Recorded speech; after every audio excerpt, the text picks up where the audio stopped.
Hello दोस्तों, welcome back to my channel mission exam. कल हमने इसका नाम भी चेंज कर दिया है, मिशन एग्ज़ाम कर दिया है। और आज से हम एनसीईआरटी बेस्ड पूरा भूगोल पढ़ेंगे साथ में। जो है, जैसा कि आपको पता है सभी लोगों को कि एनसीईआरटी से ही आजकल सारे एग्ज़ाम्स में क्वेश्चन पूछे जाते हैं। और आगामी जो है यूपीएससी का एग्ज़ाम तो आने ही वाला है जस्ट एक हफ्ते में। और इसके बाद लेखपाल होगा, यूपी पुलिस की आने वाली है। आगे जितनी भी वैकेंसी आएगी, अब तो सरकार ने भी सीधा वो कर दिया है कि एनसीईआरटी बेस्ड क्वेश्चन ही पूछे जाएंगे। तो आज से हम लोग जो है भूगोल का और धीरे धीरे सारे सब्जेक्ट के एकदम कंप्लीट एनसीईआरटी जीके पढ़ेंगे। और फिर यहाँ से हम लोग शुरू करते हैं, देर ना करते हुए। बहुत ज़्यादा टाइम नहीं लेते हैं हम लोग बातों में। तो जैसा कि आप लोग देख सकते हो कि सीधे हम लोग एनसीईआरटी कक्षा 6 से 12 तक एनसीईआरटी की पूरी जो है तैयारी करेंगे सीधे। और इसी क्रम में पहले अध्याय है भूगोल की प्रकृति और कार्य क्षेत्र। तो आप सभी ये जानिए कि ये जो है एनसीईआरटी आज के ज़माने में पूरा एकदम एसएससी से लेकर यूपीएससी तक की सारे एग्ज़ाम्स में इसकी बहुत ही ज़्यादा मांग है, बहुत ही ज़्यादा इसकी महत्ता है। तो इसी को देखते हुए हमने ये पूरा सीरीज चालू किया है और हम डेली एक एक अध्याय को सॉल्व करेंगे। और आपके साथ का सहयोग है, आप सभी लोग साथ बनाए रखिए।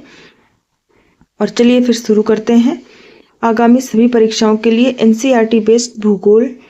आज से भूगोल शुरू किए हैं, कल से इतिहास शुरू करेंगे। पूरा हर चीज़ एकदम टाइम से चलेगा, आप सभी साथ बनाए रखिए। तो चलिए शुरू करते हैं। तो उसी के क्रम में पहला क्वेश्चन यहाँ पे बनता है कि निम्न कथनों पर विचार करें। पहला है, भूगोल का संबंध भूपृष्ठ के अध्ययन से है। जैव मंडल को भूपृष्ठ के अंतर्गत शामिल किया जाता है। तीसरा है, भूपृष्ठ के प्राकृतिक लक्षण धीरे धीरे परिवर्तित होते हैं। चौथा है, भूपृष्ठ के सांस्कृतिक लक्षण तेजी से परिवर्तित होते हैं। तो यहाँ पर आप सभी लोग देख रहे हो कि नीचे जो है इसका आंसर भी दिया गया है। तो यहाँ पर आंसर हो जाएगा उपर्युक्त सभी, अर्थात इसमें यह था कि कितने सत्य कथनों का चयन करें। तो यहाँ पर सारे क्वेश्चन जो है सही हैं, ठीक है। तो इसका चलो हम लोग व्याख्या देख लेते हैं। उपर्युक्त सभी कथन सत्य हैं। भूगोल का संबंध भूपृष्ठ के अध्ययन से है। भूपृष्ठ के अंतर्गत महासागर, वायुमंडल, भूपर्पटी का ऊपरी भाग तथा जैव मंडल शामिल है। भूपृष्ठ निरंतर बदलता रहता है। सामान्यतः भूपृष्ठ के प्राकृतिक लक्षण जैसे पर्वत, नदियां, झील आदि धीरे धीरे परिवर्तित होते हैं, जबकि भूपृष्ठ के सांस्कृतिक लक्षण जैसे भवन, सड़कें, फसल आदि शीघ्रता से बदलते हैं। भूगोल इन बदलते हुए लक्षणों की उत्पत्ति तथा प्रक्रियाओं का अध्ययन करता है। तो हमने यहाँ पर देखा कि जो है कि प्राकृतिक लक्षण कौन कौन से होते हैं, पर्वत हो गए, नदियां हो गई, झीलें हो गए आदि, ये प्राकृतिक लक्षण हो गए। और सांस्कृतिक लक्षण कौन से हो जाते हैं, वो भवन, सड़कें, फसल आदि जो है सांस्कृतिक लक्षण के अंतर्गत आ जाते हैं।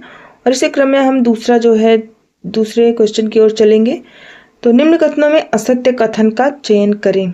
4 कथन दिए गए हैं। पहला है, किसी क्षेत्र की सांस्कृतिक अनुभवों की संचयी उपज है। दूसरा कथन है, मानक एवं विश्वास संस्कृति के तत्व नहीं माने जाते हैं। सभ्यता संस्कृति का भौतिक प्रदर्शन है। संस्कृति संचयी होने के कारण परिवर्तनशील होती है, ठीक है। तो जैसा कि हमने पहले ही देखा था कि सांस्कृतिक लक्षणों में क्या क्या आते हैं, तो भवन, सड़कें, फसल आदि सब कुछ आ जाते हैं सांस्कृतिक में। लेकिन मानक एवं विश्वास संस्कृति के तत्व नहीं माने जाते हैं, ठीक है। और इसका भी हम लोग व्याख्या देखेंगे। प्रकृति ने मानव को अपार संसाधनों से नवाजा है। मनुष्य इस प्राकृतिक देन को अपनी संस्कृति तथा सभ्यता के विकास के लिए उपयोग करता है। संस्कृति अनुभवों की संचयी उपज है। इसमें मूल्य, मानक, विश्वास, विचारधारा, नैतिक स्तर, रहन सहन तथा जीवन शैली सम्मिलित है। सभ्यता संस्कृति का संचार प्रदर्शन है। मकान, गांव, नगर, यातायात, संचार, कृषि आदि सभ्यता के ही भाग हैं। स्पष्टता सभ्यता एवं संस्कृति में घनिष्ठ संबंध है जिन्हें एक दूसरे से अलग नहीं किया जा सकता है। संस्कृति संचयी होने के कारण परिवर्तनशील भी है। ठीक है। तीसरा क्वेश्चन है, निम्नलिखित में से कौन सी एक भौतिक भूगोल की शाखा नहीं है? तो जलवायु विज्ञान, जल विज्ञान, आर्थिक भूगोल या फिर मृदा भूगोल। तो यहाँ पर जो है भूगोल, भौतिक भूगोल की शाखा नहीं है, साफ है आर्थिक भूगोल। भौतिक भूगोल की कोई भी शाखा नहीं होती, ऐसा कोई भी भूगोल नहीं होता है, आर्थिक जो होता है। फिर भी हम लोग इसकी भी देख लेते हैं व्याख्या। भौतिक भूगोल को 4 प्रमुख उपशाखाओं में विभाजित किया गया है। तो भौतिक भूगोल की 4 शाखाएं तो होती हैं, लेकिन एक है भू आकृतिक भूविज्ञान, जलवायु विज्ञान, जल विज्ञान और मृदा भूगोल। तो ऊपर देख सकते हैं 3 है, बट भू आकृतिक विज्ञान की जगह पर आर्थिक भूगोल लिखा था तो वही गलत हो जाएगा। इनके नाम से स्पष्ट है कि भू आकृति में पर्वत, पठार, मैदान आदि का, जलवायु में मौसम, बादल, वर्षा का, जल विज्ञान में नदी, तालाब, भूमिजल का एवं मृदा भूगोल में मृदा का निर्माण प्रकार एवं वितरण का अध्ययन किया जाता है। आर्थिक भूगोल मानव भूगोल की एक शाखा है। ठीक है। आर्थिक भूगोल के बारे में अगर बात करें तो ये मानव भूगोल की एक उपशाखा है। ठीक। अब नीचे है, निम्न कथनों पर विचार करें। उपनिवेशवादी काल में, पहला कथन है, उपनिवेशवादी काल में भूगोल के परिप्रेक्ष्य में भौतिक पर्यावरण पर अधिक बल दिया जाता रहा। दूसरा कथन है, संयुक्त राज्य अमेरिका ने भौगोलिक प्रतिरूपों को पृथ्वी के भौतिक आधार पर कार्यरत मानव मस्तिष्क की उपज समझा है। तीसरा कथन है, पर्यावरण निर्धारण से हटकर सामाजिक निर्धारण के सिद्धांत पर बल ने भूगोल की महत्ता को कम किया है। ठीक। उपर्युक्त कथनों में से सत्य कथन का चयन करें। तो सत्य कथन केवल यहाँ पे होगा पहला और दूसरा, तीसरा कथन एकदम गलत है। ठीक है। तो यहाँ पे आंसर ए हो जाएगा। चलिए इसका भी व्याख्या देखते हैं। उपनिवेशवादी युग में मानव आचरण को निर्धारित करने वाले कारक के रूप में भौतिक पर्यावरण पर अत्यधिक बल दिया जाता रहा, लेकिन इसके विरुद्ध भी आवाजें उठी। फ्रांस एवं अमेरिका ने भौगोलिक प्रतिरूपों को पृथ्वी के भौतिक आधार पर कार्यरत मानव मस्तिष्क की उपज समझा, न कि मानव पर कार्यरत प्रकृति की देन। पुनः ध्यातव्य है कि पर्यावरण निर्धारण से हटकर सामाजिक निर्धारण के सिद्धांत पर बल ने भूगोल की महत्ता को बहुत ज्यादा बढ़ाया है, न कि कम किया है। तो तीसरे कथन में क्या था कि कम किया है, जो कि बढ़ाया है। ठीक है, होगा वहां पे। अब आ जाते हैं 5वें क्वेश्चन पर। निम्न कथनों पर विचार करें। 6ठी शताब्दी ईसा पूर्व में पृथ्वी के आकार एवं आकृति का विचार सामने आया। अक्षांश एवं देशांतर का ज्ञान प्रथमतः थेल्स ने दिया। रोमन भूगोलवेत्ता टॉलमी ने 17 खंडों में विश्व का सविस्तार वर्णन किया। ठीक है। तो यहाँ पर भी यही करना है, उपयुक्त कथनों में असत्य कथन का चयन करना है। तो यहाँ पर पहला जो कि सही हो जाएगा, 6ठी शताब्दी ईसा पूर्व में पृथ्वी के आकार एवं आकृति का विचार सामने आया, ये तो सही है। असत्य कथन का चयन करना है, तो अक्षांश एवं देशांतर का ज्ञान प्रथमतः थेल्स ने दिया, और ये एकदम गलत है। रोमन भूगोलवेत्ता टॉलेमी ने 17 खंडों में विश्व का सविस्तार वर्णन किया, ये भी गलत है। तो हमारा ऑप्शन हो जाएगा बी। ठीक है। इसका आइए ये देख लेते हैं। ईसा पूर्व 6ठी शताब्दी में मिलीट्स निवासी थेल्स ने पृथ्वी के आकार और आकृति के बारे में बताया। तो ये चीज तो पहला एकदम सही हो जाता है कि 6ठी शताब्दी में पृथ्वी के आकार एवं आकृति के बारे में बताया गया, लेकिन किसने बताया था? थेल्स ने। ठीक है। कहाँ के निवासी थे ये? मिलीट्स के निवासी थे। अब आगे दूसरे कथन के बारे में। ईसा पूर्व 2री शताब्दी में टॉलेमी ने मानचित्र बनाने तथा स्थानों की स्थिति देखने के लिए अक्षांश और देशांतर का ज्ञान दिया। तो यहाँ पे अक्षांश और देशांतर का ज्ञान थेल्स ने नहीं, ना कि टॉलेमी ने दिया था। ठीक है। फिर तीसरा कथन है ईसा पूर्व प्रथम खंड शताब्दी में एक रोमन भूगोलवेत्ता स्ट्रैबो ने 17 खंडों में विश्व का सविस्तार वर्णन किया। तो यहाँ पे टॉलेमी ने नहीं किया है, बल्कि स्ट्रैबो ने 17 खंडों में विस्तार किया है। इस प्रकार दूसरा एवं तीसरा गलत है, पहला सही हो जाएगा। ठीक। आ जाते हैं छठवें क्वेश्चन पे।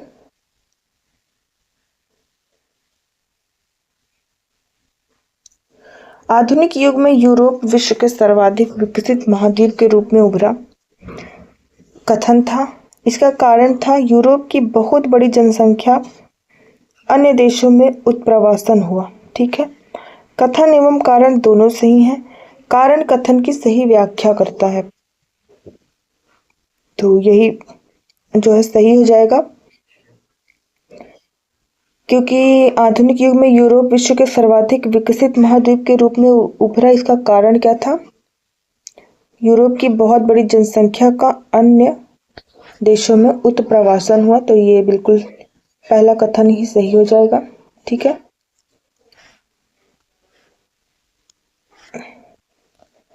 तो कथन ही सही हो जाएगा। कथन एवं कारण दोनों सही है तथा कारण कथन की समुचित व्याख्या भी करता है। आधुनिक युग में नए देशों एवं नए समुद्री मार्गों की खोज ने यूरोप के लोगों को अन्य देशों में उत्प्रवास की बहुत ज्यादा प्रेरित किया।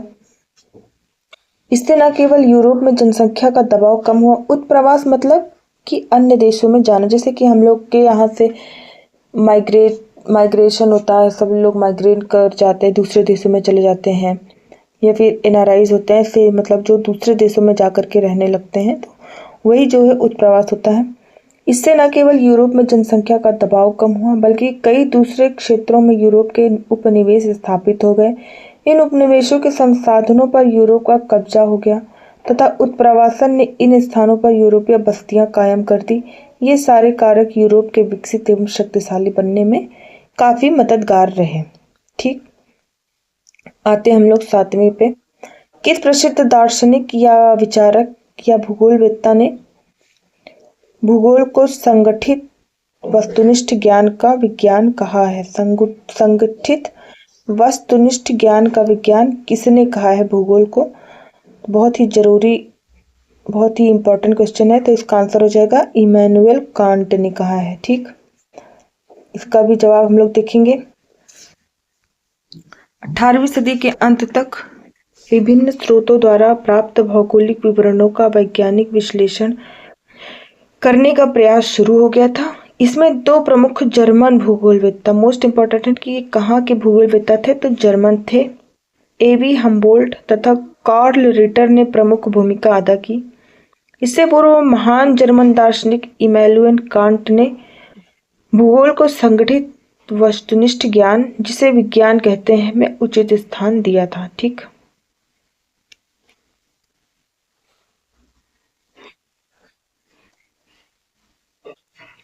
आते हैं 8वें क्वेश्चन की तरफ।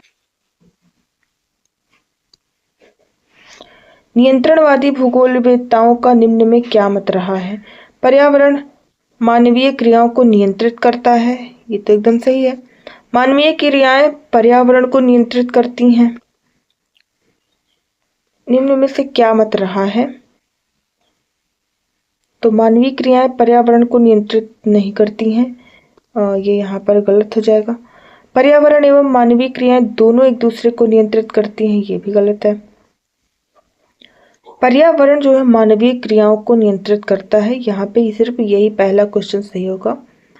प्रकृति एवं मानव, इसका जो है पूरा जो है जवाब देखेंगे। प्रकृति एवं मानव संबंधों के प्रश्न पर भूगोलवेत्ता प्रारंभ से ही एकमत नहीं रहे हैं। कुछ ने यह प्रतिपादित किया है कि पर्यावरण मानव और उसकी क्रियाओं को नियंत्रित करता है। ये लोग नियंत्रणवादी कहलाए। इनका नेतृत्व फ्रेडरिक रेडजेल तथा एल्सवर्थ हंटिंगटन ने किया था। दूसरी तरफ वे लोग जिन्होंने कहा कि मानव नए नए अवसरों को प्रदान करने के लिए पर्यावरण को अपना रूप बदल लेता है, संभववादी कहलाए, जैसे डी लाप्लास तथा एल फेवर। अब आता है क्वेश्चन नंबर 9 की तरफ। तो निम्न कथनों पर विचार करें। प्राचीनतम ग्रंथ यजुर्वेद भौगोलिक लक्षणों का विवरण करता है। भूगोल शब्दावली का प्रयोग प्रथमतः इरेस्टोस्थनीज ने किया, ये तो एकदम सही है। 14वीं शताब्दी में इब्न बतूता ने भारत की यात्रा के क्रम में यहाँ के भौगोलिक लक्षणों का वर्णन किया, ये भी एकदम सही है। लेकिन जो कि प्राचीनतम ग्रंथ है यजुर्वेद, उसमें भौगोलिक लक्षणों का विवरण नहीं प्राप्त होता है, अतः क्वेश्चन सही हो जाएगा 2 और 3। आइए नीचे इसका विवरण देखते हैं। ईसा से 10वीं शताब्दी पूर्व लिखे गए अथर्ववेद में उस समय तक प्राप्त ज्ञान के अनुसार पृथ्वी, इसके भूलक्षण जैसे भूगोल तथा मानव बस्तियों के बारे में विस्तृत चर्चा की गई है। भूगोल के लिए जियोग्राफी शब्दावली का प्रयोग सर्वप्रथम इरेस्टोस्थनीज नामक यूनानी विद्वान ने किया था, जो कि मिस्र के अलेक्जेंड्रिया नगर में 276 से 192 ईसा पूर्व में रहते थे। उल्लेखनीय यह है कि अफ्रीकी यात्री इब्न बतूता 14वीं शताब्दी में भारत आया था, जिसने भारत भूमि का विशद वर्णन अपनी पुस्तक रेहला में किया। ठीक है, एकदम क्रिस्टल क्लियर हो रहा है कि नहीं आप सभी को? निम्नलिखित में से किस भूगोलवेत्ता ने भूगोल को संबंधों के विज्ञान एवं भूपृष्ठ पर विविध लक्षणों की व्यवस्था तथा सह संबंधों से बनने वाले क्षेत्रीय तंत्र तथा संरचना के अध्ययन के रूप में देखा? तो इसका आंसर हो जाएगा जे मैकिंडर। आइए इसका विवरण देखते हैं। 20वीं शताब्दी के प्रारंभ में एच.जे. मैकिंडर, इनका पूरा नाम है एच.जे. मैकिंडर नामक थोड़ा पता नहीं क्या हो गया। एच.जे. मैकिंडर नामक जर्मन मूल के ब्रिटिश भूगोलवेत्ता ने भूगोल को संबंधों के विज्ञान एवं भूपृष्ठ पर विविध लक्षणों की व्यवस्था तथा सह संबंधों से बनने वाले क्षेत्रीय तंत्र तथा संरचना के अध्ययन के रूप में देखा। उन्होंने भूगोल के भौतिक और सांस्कृतिक दोनों भागों का संश्लेषण एक क्षेत्रीय ढांचे में करने पर बल दिया। अब आ जाते हैं क्वेश्चन नंबर 9 हो गया था, 10 हो गया था, अब 11 पे ही है, यहाँ पे ही है। भूगोल पृथ्वी के भूपृष्ठीय लक्षणों तथा उनके आपसी संबंधों का अध्ययन करता है। इस रूप में भूगोल की परिभाषा से निम्न में से कौन सा निष्कर्ष निकाला जा सकता है? तो पहला निष्कर्ष है भूगोल एक प्राकृतिक विज्ञान है। ये तो निष्कर्ष बिल्कुल निकाला जा सकता है। भूगोल एक मानवीय विज्ञान है। ये दोनों निष्कर्ष जो है सही है, अर्थात हमारा जो है बिल्कुल सही हो जाएगा उपर्युक्त तो आंसर सी। ठीक है, बिल्कुल सही हो जाएगा सी, ताकि ये दोनों निष्कर्ष निकाले जा सकते हैं। ठीक है, आइए इसका विवरण देखते हैं।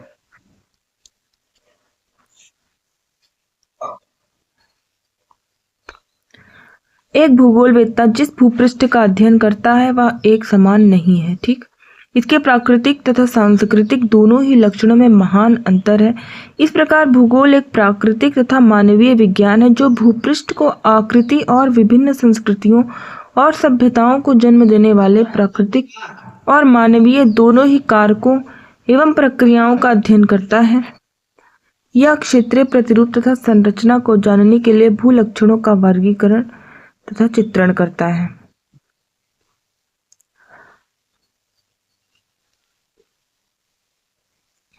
भूगोल को 12वें क्वेश्चन की तरफ आते हैं। तो भूगोल को सामाजिक विज्ञान एवं गणितीय विज्ञान के समतुल्य स्थापित करने का श्रेय किसे दिया जाता है? जैसा कि हमने पहले ही देख लिया था आंसर में, वाल्टर इजार्ड को ये श्रेय दिया जाता है। तो 20वीं शताब्दी के उत्तरार्ध में भूगोल की पारंपरिक परिभाषा को त्याग कर उसमें यथानुरूप परिवर्तन करने का प्रयास शुरू किया गया। संयुक्त राज्य अमेरिका के पेंसिल्वेनिया विश्वविद्यालय में भूगोल, अर्थशास्त्र और सांख्यिकी के विद्वानों के एक समूह ने क्षेत्रीय विज्ञान नामक एक नए विश्लेषणात्मक संकर विषय को वाल्टर इजार्ड के नेतृत्व में जन्म दिया गया।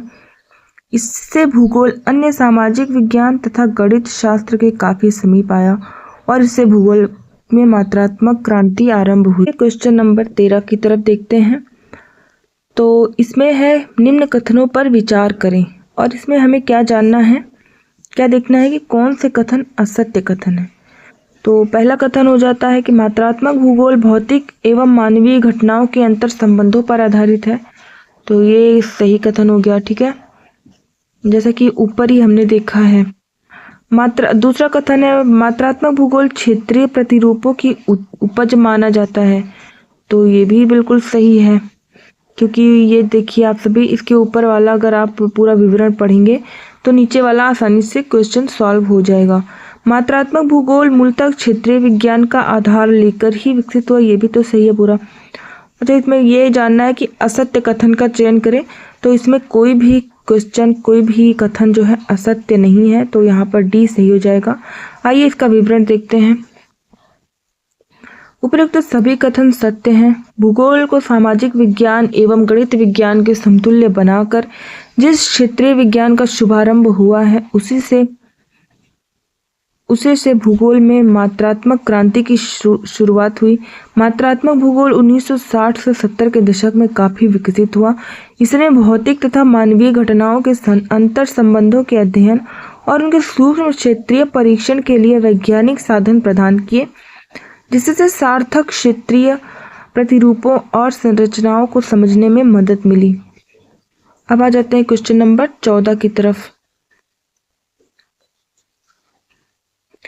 तो क्वेश्चन नंबर 14 है, निम्नलिखित इसमें से भी हमें असत्य की पहचान करनी है। तो पहला हो जाएगा सुदूर संवेदन पृथ्वी के ऊपर से पृथ्वी की तस्वीर लेने की तकनीकी है। तो ये तो बिल्कुल सही हो जाएगा। सुदूर संवेदन पृथ्वी के ऊपर से पृथ्वी की तस्वीर लेने की तकनीक, ये सही है। उपग्रहों की तुलना में वायुयानों द्वारा ली गई भूपृष्ठ की तस्वीरें ज्यादा उपयोगी हैं, ये गलत होता है, क्योंकि हम जानते हैं कि सैटेलाइट्स का प्रयोग किया ही इसीलिए जाता है ताकि पूरा पृथ्वी का एकदम अच्छे से पृथ्वी की जानकारी ली जा सके और पृथ्वी पर क्या है उसकी अच्छी से तस्वीरें ली जा सके, और उसकी जानकारी तस्वीरों के माध्यम से ही ली जाती है। 1980 का दशक कृत्रिम उपग्रहों का दशक माना जाता है, ये भी सही है।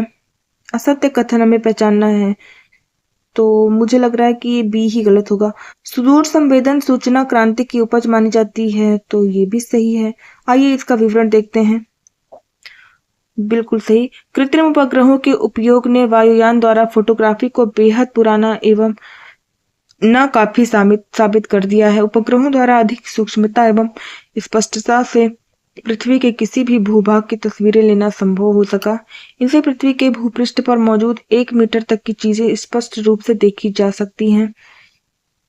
भूपृष्ठ के ऊपर ही नहीं बल्कि भूगर्भ में छिपे जल, खनिज भंडार तथा चट्टानों की विस्तृत रूपरेखा उपग्रहों के द्वारा जानी जा सकती है। ठीक है, आइए क्वेश्चन नंबर 15 की तरफ चलते हैं। निम्नलिखित में से कौन स्पेशल इंफॉर्मेशन टेक्नोलॉजी के मुख्य अवयव नहीं माना जाता है? स्पेशल इंफॉर्मेशन टेक्नोलॉजी SIT का मुख्य अवयव नहीं माना जाता है। तो ज्योग्राफी इंफॉर्मेशन GIS को माना जाता है, लैंड इंफॉर्मेशन सिस्टम LIS को भी माना जाता है, GPS तो माना ही जाता है, बस लैंड रिकवरी सिस्टम LRS ही नहीं माना जाता है। तो यही आंसर हमारा हो जाएगा। आइए इसका विवरण देखते हैं। 1980 के पश्चात कृत्रिम उपग्रहों के प्रयोग ने भूगोलविदताओं को अवस्थिति निर्णय तथा प्रशासनिक और प्रबंधन साधनों के रूप में भौगोलिक सूचना तंत्र या GIS, भू सूचना तंत्र या LIS तथा ग्लोबल पोजिशनिंग सिस्टम का विकास करने में मदद की। 21वीं सदी में भूगोल स्थानिक सूचना तकनीकी या स्पेशल इंफॉर्मेशन टेक्नोलॉजी के नए युग में प्रवेश करने को तत्पर है। ठीक है, आते हैं क्वेश्चन नंबर 16 की तरफ। सर्वप्रथम भूगोल शब्द का प्रयोग किसने किया था? तो इसका तो हमने आंसर भी ऊपर ही पढ़ा था कि भूगोल शब्द का सर्वप्रथम प्रयोग इरास्टोस्थेनीज ने किया था। आइए जानते हैं आंसर में क्या है। तो बिल्कुल सही आंसर है, इरास्टोस्थेनीज ने किया था भूगोल शब्द का सर्वप्रथम प्रयोग। भूगोल मुख्यतः पृथ्वी का वर्णन है। सर्वप्रथम भूगोल शब्द का प्रयोग इरास्टोस्थेनीज, जो कि एक ग्रीक वैज्ञानिक थे, ग्रीक विद्वान थे, उन्होंने किया था। यह शब्द ग्रीक भाषा के 2 शब्द जियो एवं ग्राफोस नामक, जियो मतलब पृथ्वी, ग्राफोस मीन्स वर्णन, इससे प्राप्त किया गया है। दोनों को एक साथ रखने पर इसका अर्थ बनता है पृथ्वी का वर्णन।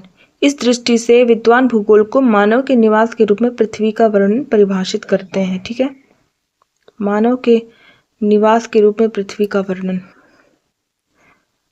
अब आते हैं क्वेश्चन नंबर 17 की तरफ, देखते हैं और कितना क्वेश्चन बचा है।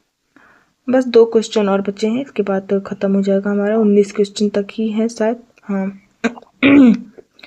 तो चलो 17 क्वेश्चन नंबर 17 की तरफ आते हैं। निम्नलिखित पर विचार कीजिए। क्षेत्रीय विभिन्नताओं व उनके कारकों का अध्ययन। पहले इसमें क्या करना है, उपरोक्त में से कौन से बिंदु भूगोल को एक विज्ञान के रूप में परिभाषित करते हैं। तो क्षेत्रीय विभिन्नताओं व उनके कारकों का अध्ययन ये तो करता है। सतत परिवर्तनशील पृथ्वी पर व अथक मानव के बीच आबद्ध प्रक्रियाओं का अध्ययन ये भी करता है। तथ्यों का वितरण, स्थिति, केंद्रीकरण व कारण के प्रतिरूप का अध्ययन सभी करते हैं। तो आंसर हो जाएगा उपयुक्त सभी। भूगोल एक समग्र विषय विज्ञान है जिसके अंतर्गत धरातलीय विभिन्नताओं का ही नहीं बल्कि उन कारकों का भी अध्ययन किया जाता है जो इन विभिन्नताओं के कारण होते हैं। मानव के प्रकृति के साथ समझौते के अंतर्गत ये सारी चीजें आप अच्छे से पढ़ लीजिएगा। ठीक है, आइए चलते हैं क्वेश्चन नंबर 18 की ओर। भूमंडलीकरण के परिप्रेक्ष्य में विश्व को देश, कस्बे या नगर की अपेक्षा वैश्विक ग्राम की ही संज्ञा देने का कारण है। इसका कारण क्या हो जाएगा? परिवहनीय साधनों का विकास, संचार साधनों का विकास और दूरी का समटना। तो तीनों जो है संयुक्त रूप से इसका कारण हो जाएंगे क्योंकि इसको वैश्विक ग्राम बोलेंगे। ठीक है, विश्व एक परस्पर निर्भर तंत्र है। जिस प्रकार किसी छोटे से गांव या ग्राम में प्रायः सभी एक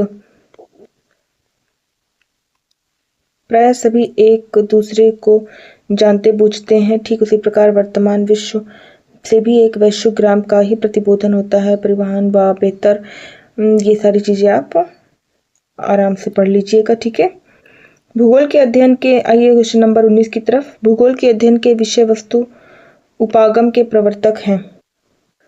तो भूगोल के अध्ययन के विषय वस्तु अर्थात इसका क्रमबद्ध विषय वस्तु को किसने प्रवर्तन किया था, किसने उसका वो किया था? तो इसका आंसर हो जाएगा अलेक्जेंडर वान हम्बोल्ट। और इसका भी आइए देख लेते हैं विवरण। प्रत्येक विषय का अध्ययन कुछ उपागमों के अंतर्गत किया जाता है। इस दृष्टि से भूगोल के अध्ययन को 2 प्रमुख उपागम हैं, विषय वस्तु क्रमबद्ध उपागम तथा प्रादेशिक उपागम। विषय वस्तु उपागम एक जर्मन भूगोलवेत्ता अलेक्जेंडर वॉन हम्बोल्ट द्वारा प्रवर्तित है, जबकि प्रादेशिक उपागम का विकास हम्बोल्ट के ही समकालीन दूसरे जर्मन भूगोलवेत्ता कार्ल रिटर द्वारा किया गया था। ठीक है, आई होप आप सभी को ये क्लास बहुत ही अच्छी लगी होगी, और अगर आप सभी को ये क्लास अच्छी लगी हो तो एक लाइक और एक सब्सक्राइब करना बिल्कुल मत भूलिएगा, क्योंकि आप सभी जानते हो कि वीडियो बनाने में टाइम भी लगता है, मेहनत भी लगती है, और आप सभी के लिए मैं पूरा कंप्लीट एनसीईआरटी का जनरल नॉलेज अर्थात सामान्य ज्ञान का पूरा हम लेके आएंगे और आते ही रहेंगे। और अगर आपको चैनल या वीडियो पसंद आया हो तो लाइक एंड सब्सक्राइब करिएगा चैनल को, ताकि मुझे मोटिवेशन मिले और मैं आप लोगों के लिए और ऐसे वीडियोस लेके आऊं। तो यहीं के बाद से अब हम लोग चलते हैं। बाय बाय सभी को, टेक केयर, और वेट करिए हमारे नेक्स्ट वीडियो के लिए। Thank you.